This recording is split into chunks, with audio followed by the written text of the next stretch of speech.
A graça e a paz do nosso Senhor e Salvador Jesus Cristo. Convido a amada igreja a abrirmos nossas Bíblias no Evangelho de João, no capítulo 8. Evangelho de João, capítulo 8.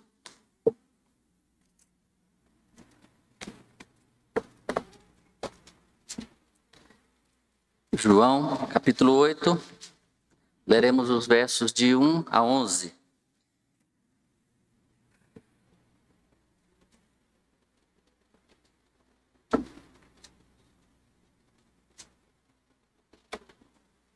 João 8, de 1 a 11, assim diz a palavra do Senhor. Jesus, entretanto, foi para o Monte das Oliveiras. De madrugada, voltou novamente para o templo, e todo o povo ia ter com ele, e assentado os ensinava. Os escribas e fariseus trouxeram à sua presença uma mulher surpreendida em adultério, e fazendo-a ficar de pé no meio de todos, disseram a Jesus: Mestre, esta mulher foi apanhada em flagrante adultério. E na lei nos mandou Moisés que tais mulheres sejam apedrejadas. Tu, pois, que dizes? Isto diziam eles, tentando-o, para terem de que o acusar. Mas Jesus, inclinando-se, escrevia na terra com o dedo. Como insistissem na pergunta, Jesus se levantou e lhes disse: Aquele que dentre vós estiver sem pecado, seja o primeiro que lhe atire pedra. E tornando a inclinar-se, continuou a escrever no chão. Mas, ouvindo eles esta resposta, e acusados pela própria consciência, foram retirando um por um, a começar pelos mais velhos, até os últimos, ficando só Jesus e a mulher no meio onde estava. Erguendo-se Jesus e não vendo ninguém, mas além da mulher, perguntou-lhe: Mulher, onde estão aqueles teus acusadores? Ninguém te condenou? Respondeu ela: Ninguém, Senhor. Então lhe disse Jesus: Nem eu tampouco te condeno. Vai e não peques mais. Vamos orar? Pai querido, nós estamos diante da Tua santa palavra. Pedimos que o Senhor nos abençoe nesse momento, trabalhando em nosso coração, em nossa mente, falando com cada um de nós aqui presente neste lugar. E que tudo que nós digamos, tudo que nós façamos, seja para a honra e glória do Teu santo nome. Assim nós oramos e já agradecemos no nome de Jesus. Amém. Meus irmãos, eu não sei se vocês já devem ter notado, mas se vocês olharem para a Bíblia de vocês, um versículo antes, verso 53 do capítulo 7, até o final do capítulo 8, verso 11, onde nós acabamos de ler, vai estar entre colchetes. Não sei se você já percebeu isso. Esses colchetes, segundo os estudos de manuscritologia, eles significam que nem em todos os manuscritos, ou seja, em alguns manuscritos, não consta esse texto, não aparece esse texto. O que são manuscritos? Manuscritos são cópias do texto original, chamado de autógrafo. Nós não temos mais a Bíblia original, nós não temos mais os textos originais, nós temos porções, fragmentos, e para preservá-los foram feitas cópias, várias e várias cópias. Em alguns manuscritos há algumas diferenças, mas nada que comprometa o nosso evangelho e a essência do evangelho. E esse é um dos casos que se encontra aqui entre colchetes, porque não está em todos, ou alguns não constam, ou está em algum outro texto, algum outro lugar de João, ou até mesmo em Lucas. E por isso alguns criticam, alguns comentam, alguns aproveitam para ser levianos e tratar esse texto como se não fosse Bíblia, como se não fosse palavra de Deus. Alguns pastores nem pregam esse texto. Há umas 2 semanas escutei um pastor famoso, não vou citar o nome, né, para não falar o nome do santo. Ele, pastor youtuber famoso, falou que quando ele faz uma pregação em João, a pregação em série, ele chega nessa parte e ele pula. Ele não prega. Achei aquilo terrível. Fiquei muito decepcionado. Mas nós não. Nós pregamos esse texto. Porque ele é a palavra de Deus. E apesar da leviandade de algumas pessoas, esse texto aqui claramente mostra o caráter de Jesus. Ele claramente mostra que é Jesus quem está tratando esse caso, é Jesus quem está tratando essa pecadora e está trazendo o seu próprio julgamento pessoal para este caso. E ele está de acordo com o Evangelho de João, ele está de acordo com os demais evangelhos, ele está de acordo com o Novo Testamento, ele está de acordo com a Bíblia toda. Por quê? Porque aqui nós vemos justiça e graça. E é assim, do começo ao fim da Bíblia. Nós vemos justiça e graça de Deus. E é interessante nós falarmos em justiça aqui e lembrarmos de justiça, lembramos também de julgamento. E a palavra de Deus diz que no grande dia, quando Cristo voltar, estaremos diante do seu tribunal. Todos os homens serão julgados. Todos nós seremos julgados. E nossa vida passará na frente de todo mundo, como se passasse um telão, assim, nesse grande dia. E a palavra nos ensina que nós seremos julgados por pelo menos 4 critérios. O primeiro critério é pelas nossas obras. Leia o verso 3 comigo. Os escribas e fariseus trouxeram à sua presença uma mulher surpreendida em adultério e fazendo-a ficar de pé no meio de todos. Aqui nós vemos a obra dos fariseus e o pecado dessa mulher. E a obra dos fariseus aqui era querendo mostrar que eles estavam podendo julgar aquela pecadora e trazendo, arrastando, colocando no meio de todo mundo, na frente de todo mundo, para ser julgada. Essa era a obra dos escribas e dos fariseus. Mas a palavra diz que nós seremos julgados por todas as nossas obras. Apocalipse 20, nos versos 12 e 14, diz assim: vi também os mortos, os grandes e os pequenos, postos em pé diante do trono. Então se abriram livros. Ainda outro livro, o livro da vida, foi aberto. E os mortos foram julgados segundo as suas obras, conforme o que se achava escrito nos livros. Deu o mar os mortos que nele estavam. A morte e o além entregaram os mortos que neles havia. E foram julgados um por um, segundo as suas obras. Esse é o grande dia. O dia do juízo final. E um por um serão julgados. Todos nós seremos julgados diante do tribunal de Deus. Já parou para pensar nisso? Como é que você se sente? Todas as nossas obras serão julgadas. Nós todos somos pecadores. E com certeza cometemos obras de injustiça e de pecado. E mesmo, a palavra de Deus fala que mesmo as nossas obras de justiça, as nossas boas obras, estão manchadas pelo pecado. A palavra de Deus diz que as nossas obras de justiça são como trapo de imundícia para Deus. Você não vai conquistar a Deus pelas suas boas obras.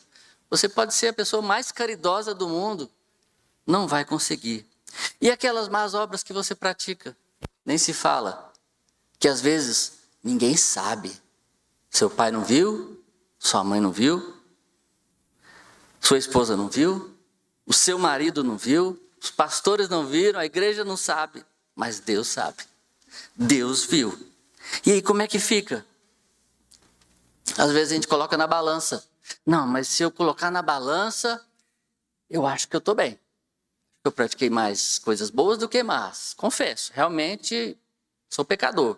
Mas colocando na balança, vamos colocar lá os 60%, 70%, eu estou bem. Mas só que a palavra não fala isso. Ela fala que se você tropeçar num item da lei, você tropeçou na lei toda. Por quê? Porque Deus exige que para que se entre no céu, perfeição. Como é que faz? Nós seremos julgados pelas nossas obras.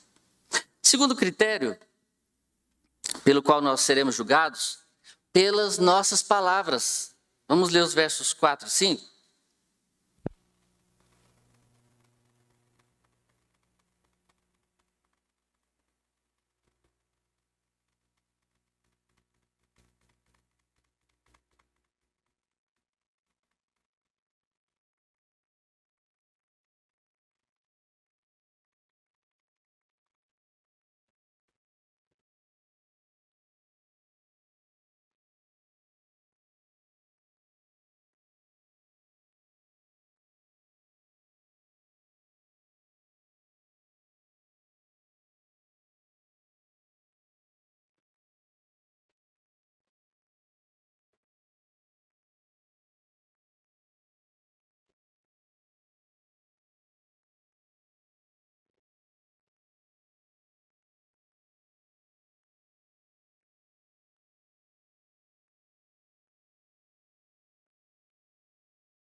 A pessoa falou algo que você não concorda, você já vai lá e começa a brigar e ofender a pessoa.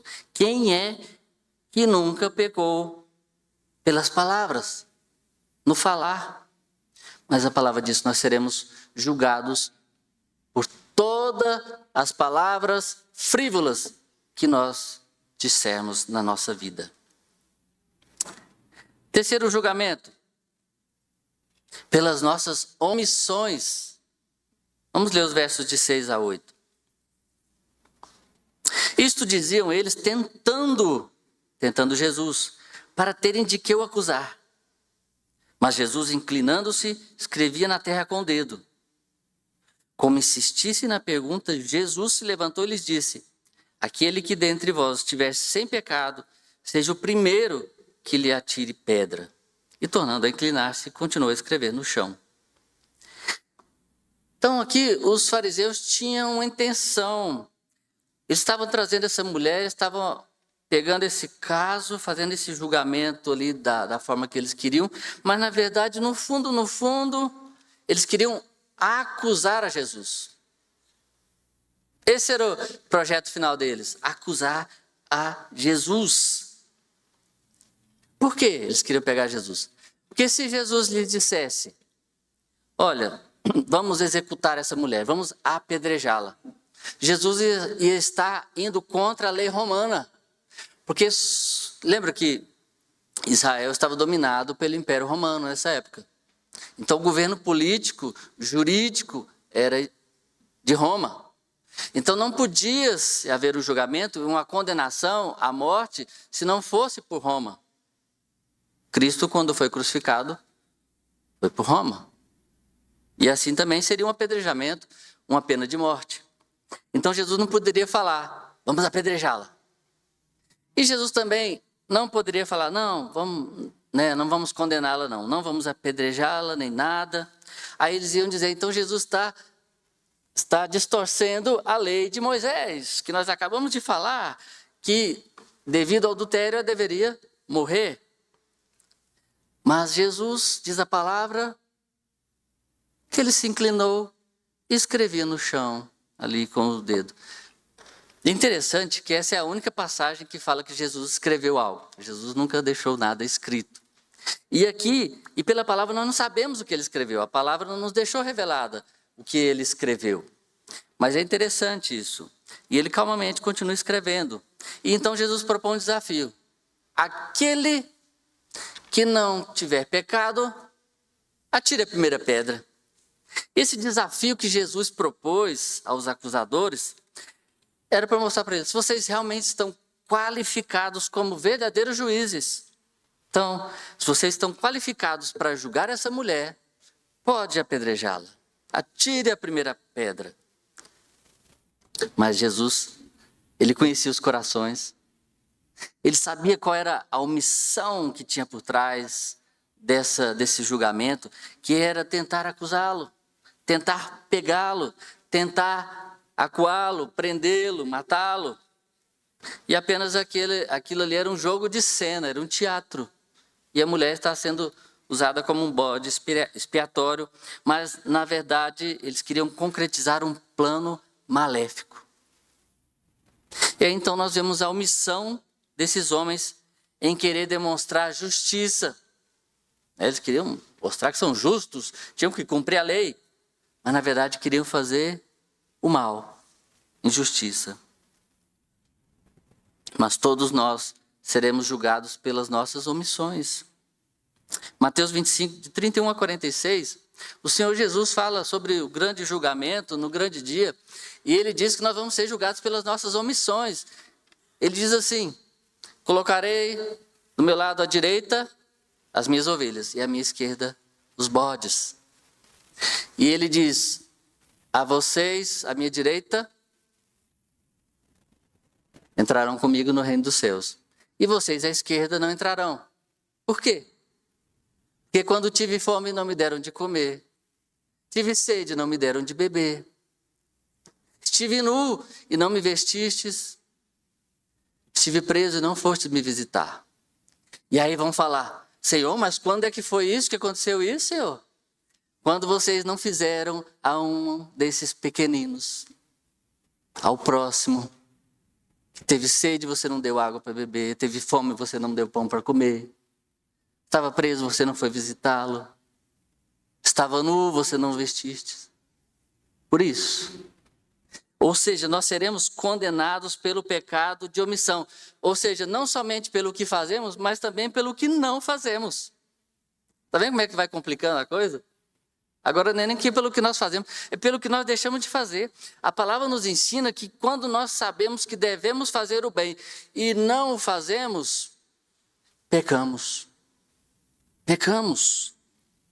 Se a gente deveria fazer o bem, mas nos omitimos, nós pecamos e o pecado é por omissão. E nós seremos julgados por todas as nossas omissões.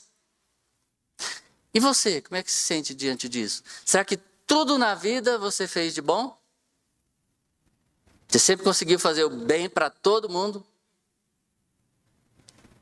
Eu não consegui. Não consigo. Tenho certeza que você não conseguiu também. E assim seremos julgados pelos pecados de omissão.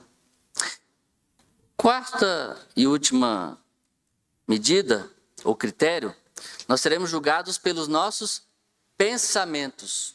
Verso 9. Mas ouvindo eles esta resposta, e acusados pela própria consciência, foram retirando-se um por um, a começar pelos mais velhos, até os últimos, ficando só Jesus e a mulher no meio onde estava.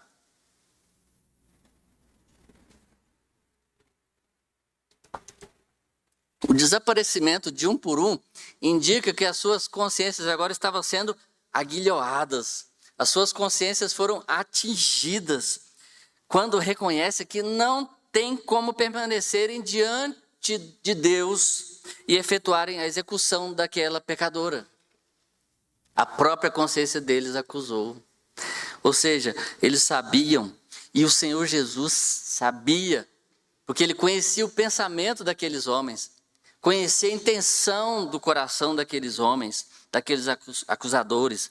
Por isso, ele lança essa palavra. Quem não tem pecado, atira a primeira pedra. E aí cada um foi embora, um por um. Dos mais velhos até os últimos. E Jesus não conhece só os pensamentos daqueles homens. Jesus conhecia os pensamentos da mulher, conhecia a vida daquela mulher, e Deus conhece os nossos pensamentos. Viu que já ficou bem mais difícil agora, porque nós seremos julgados pelos nossos pensamentos. Já pensou se nós teríamos coragem de passar aqui na frente tudo que nós pensamos nessa última semana, tudo que passou na sua cabeça? Quem teria coragem? Eu não. Só essa semana. Imagina toda a sua vida. E até o dia que você vai morrer. E a palavra diz que nós seremos julgados pelos nossos pensamentos. Êxodo 20, 17. 10º mandamento diz o quê? Não cobiçarás. E é interessante que o 10º mandamento, ele difere um pouco dos outros 9, porque os outros 9 são coisas que podem ser vistas pelos homens, podem ser julgadas pelos homens. O 10º mandamento não tem como ser visto pelos homens, porque é de foro íntimo. Que tribunal do mundo pode julgar o foro íntimo de alguém? Julgar os pensamentos de alguém? O de Deus pode. O tribunal de Deus julga todos os nossos pensamentos. O Senhor Jesus mesmo disse que se você olhar para uma mulher com pensamentos impuros, você já adulterou com ela. Jesus não veio para abolir a lei, ele veio e cumpriu a lei. E a gente olha assim, não, o Antigo Testamento era a lei e o Novo é a graça. Não, tudo é graça. Porque se a gente olhar, não ficou mais fácil. Jesus ainda falou assim, agora ele piorou mais ainda, porque antes era só se alguém fosse pego. Se não fosse pego, está tudo bem, ninguém viu. Mas agora ele fala só de pensar, você já pecou. Antes, se você matasse alguém, você era morto do mesmo jeito. Agora, só de você odiar outra pessoa, você já está matando. O outro, você já pecou. E é por essas coisas que nós seremos julgados. E como é que a gente faz, então? Então, nós estamos enrolados, né? Quem vai entrar no céu? No céu não entra pecado. Deus exige perfeição. Porque senão o céu não seria céu, se tivesse pecado. Mas o Senhor Jesus, ele conclui, e assim nós vamos caminhando para a nossa conclusão, ele conclui trazendo não só justiça, mas trazendo graça também. Vamos ler os versos 10 e 11. Erguendo-se Jesus, e não vendo ninguém mais além da mulher, perguntou-lhe, mulher, onde estão aqueles teus acusadores? Ninguém te condenou? Respondeu ela, ninguém, Senhor. Então lhe disse Jesus, nem eu tampouco te condeno. Vai e não peques mais. Nem eu te condeno também. Essa palavra tem um termo jurídico, de condenar. Esse é um termo legal que Jesus diz para ela, você está livre, você foi perdoada, você não foi condenada. E Jesus era o único ali que podia condená-la, não é verdade? Porque quando ele diz assim, se ninguém aqui tem pecado, atire a primeira pedra. Ele não tinha. Ele poderia atirar a primeira pedra. Mas não. Ele exerceu graça àquela pecadora. Ele disse, se ninguém te condena, nem eu. Que eu não vim aqui para te condenar. Aí ele diz, vai, você está livre. Mas não peques mais. Ele admoesta a mulher, mas não peques mais. Aqui nós vemos a justiça e a graça de Deus. Jesus não faz como os teólogos levianos que querem acusá-lo, falando que Jesus destratou aqui o adultério como se fosse algo de só menos. Não, Jesus nunca fez isso. Ele sempre tratou o adultério como algo grave, gravíssimo. Ele sempre exaltou o leito sem mácula.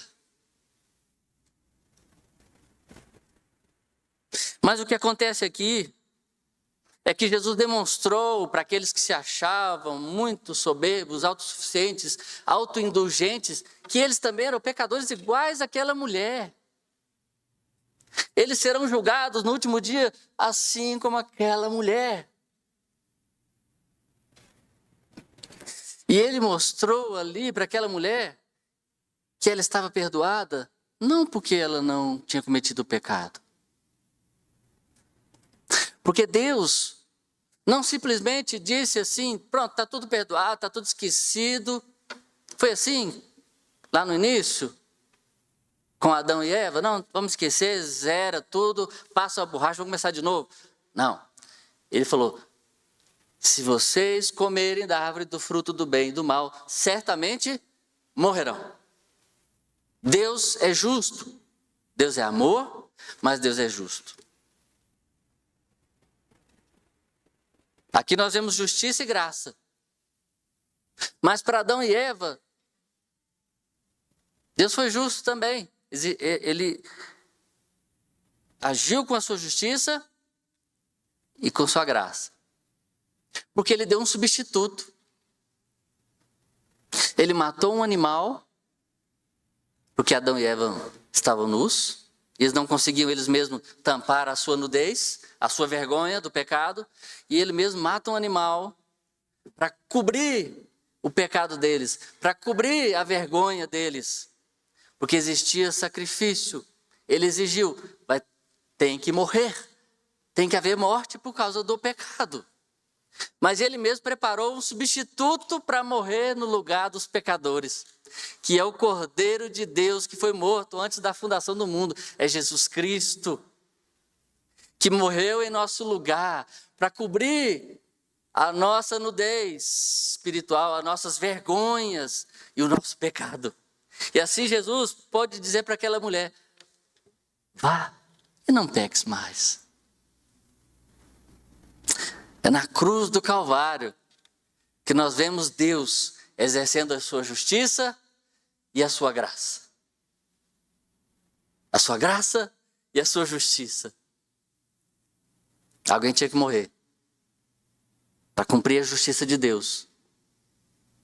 E Jesus morreu em nosso lugar. Pela graça de Deus que morreu em nosso lugar na pessoa do seu Filho Jesus Cristo. Isso é maravilhoso, meus irmãos. Paul Tournier, um psiquiatra suíço evangélico, ele comentando em seu livro Culpa e Graça, sobre esse trecho de João 8, ele diz que Deus apaga a culpa consciente, mas torna consciente a culpa reprimida. E que não devemos apresentar somente a culpa ou a graça sozinhas, mas elas têm que estar juntas, a culpa e a graça, a justiça e a graça.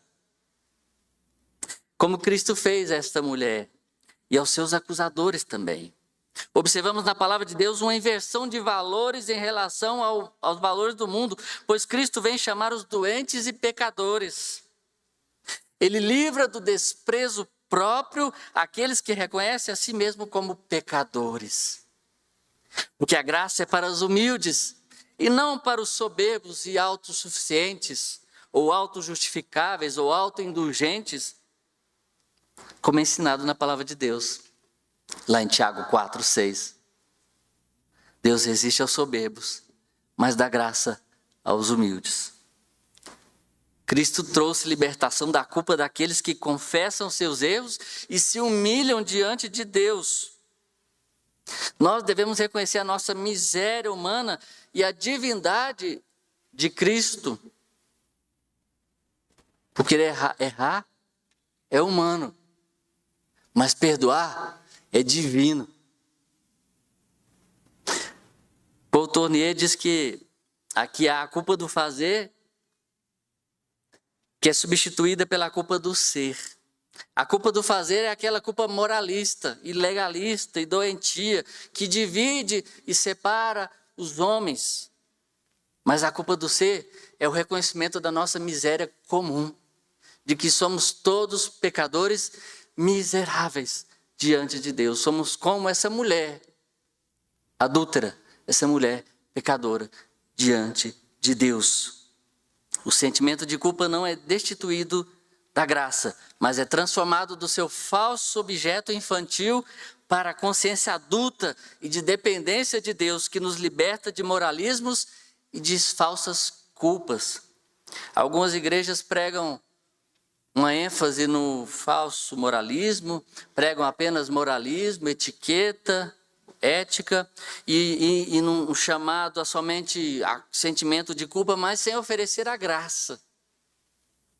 E a partir daí começam a surgir os julgamentos e as hipocrisias e os fariseus de plantão, e cada um tentando disfarçar suas próprias falhas para parecer mais espiritual do que os outros.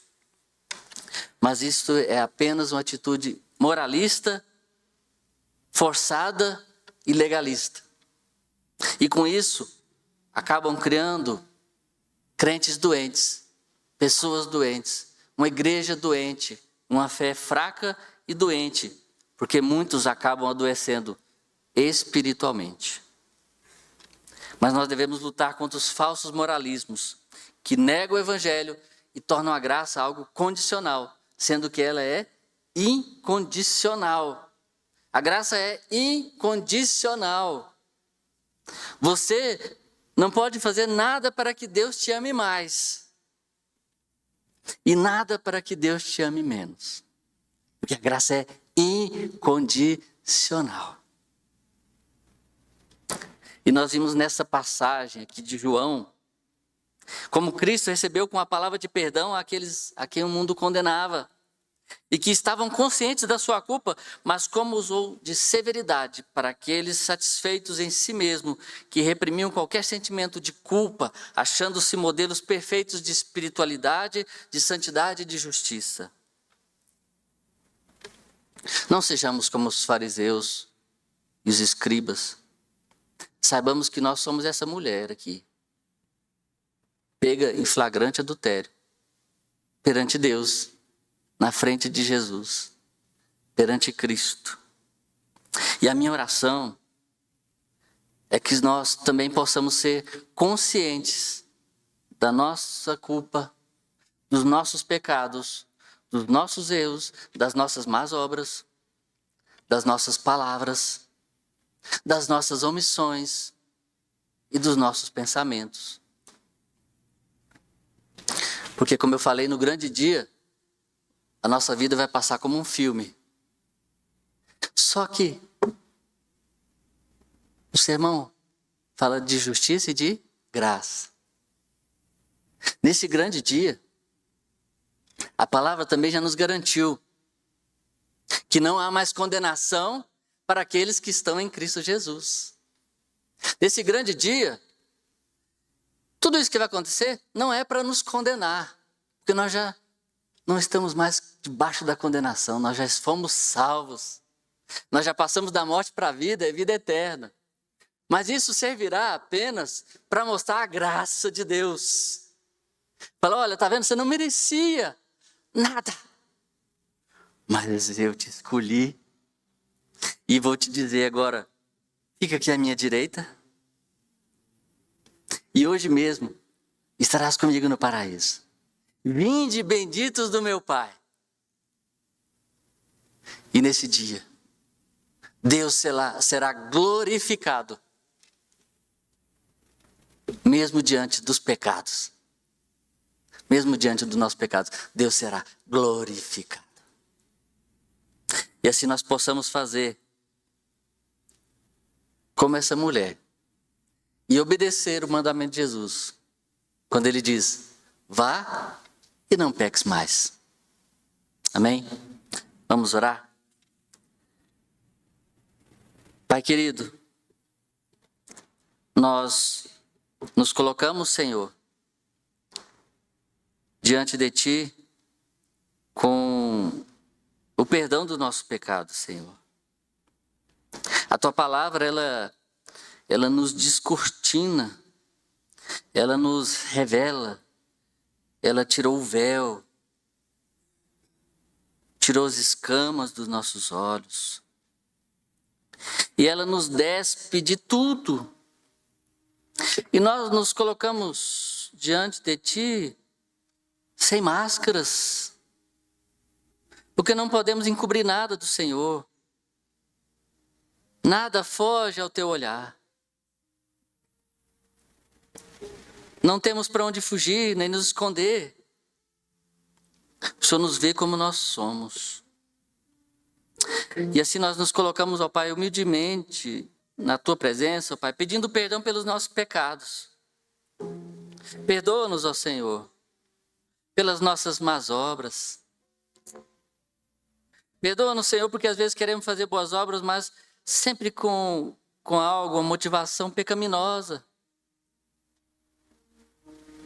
E muitas vezes queremos ser abraçados, agradecidos, honrados, justificados perante os homens. Isso tudo é pecado. Perdoa-nos porque muitas vezes pecamos, ó Pai, pelas nossas palavras. Falamos aquilo que não devíamos. Falamos sem pensar. Ou às vezes falamos planejadamente para ferir, para magoar, para ofender. Perdoa-nos, Senhor. Perdoa-nos também pelas nossas omissões, ó Pai. Quantas vezes nós nos omitimos de ajudar alguém, de ouvir alguém necessitado, que precisa de uma palavra, ou apenas de um ombro para chorar.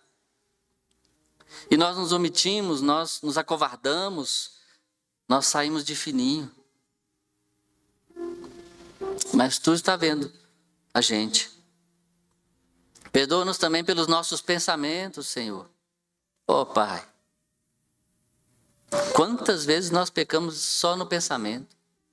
Quantas vezes no dia, Senhor? Tem misericórdia de nós. Mas obrigado, ó Pai. Obrigado porque a Tua palavra revela que, apesar dos nossos pecados, apesar de que nós não passamos nem no primeiro crivo, nada, mas o Senhor nos perdoa. E o Senhor nos trata como essa mulher pecadora. E o Senhor nos diz: vai e não peques mais. Pode ir, vocês estão livres. Obrigado, Senhor, pela libertação do cativeiro do pecado, da condenação, da salvação, por meio do Teu Filho Jesus Cristo na cruz do Calvário, que morreu a nossa morte, que sofreu as nossas dores, aquilo que era merecido a nós, foi dado a Ele. O justo pelos injustos, o perfeito pelos imperfeitos, o santo, santo, santo pelos pecadores. E aqui estamos nós. E o que podemos fazer é só agradecer, Senhor. Agradecer pela Tua justiça que foi feita em Cristo Jesus em nosso lugar. E pela Tua graça que foi dada por meio de Cristo Jesus também em nosso lugar. Obrigado, Pai, porque o Senhor nos acolheste, nos perdoaste, nos trouxeste para perto de Ti e nos chamaste como filhos. E nos chamaste de benditos do meu Pai. Obrigado, Jesus.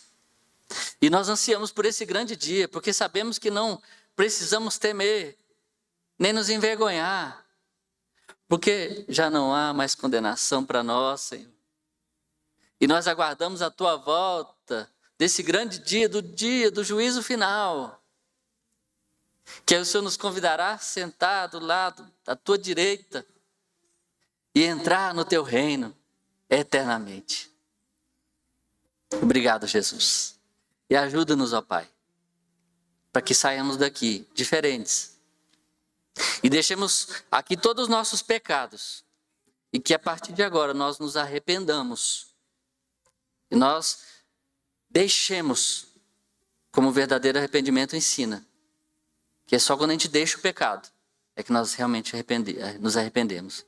Nós nos arrependamos dos nossos pecados e nós saiamos daqui e não pequemos mais, aguardando a Tua volta para todo sempre.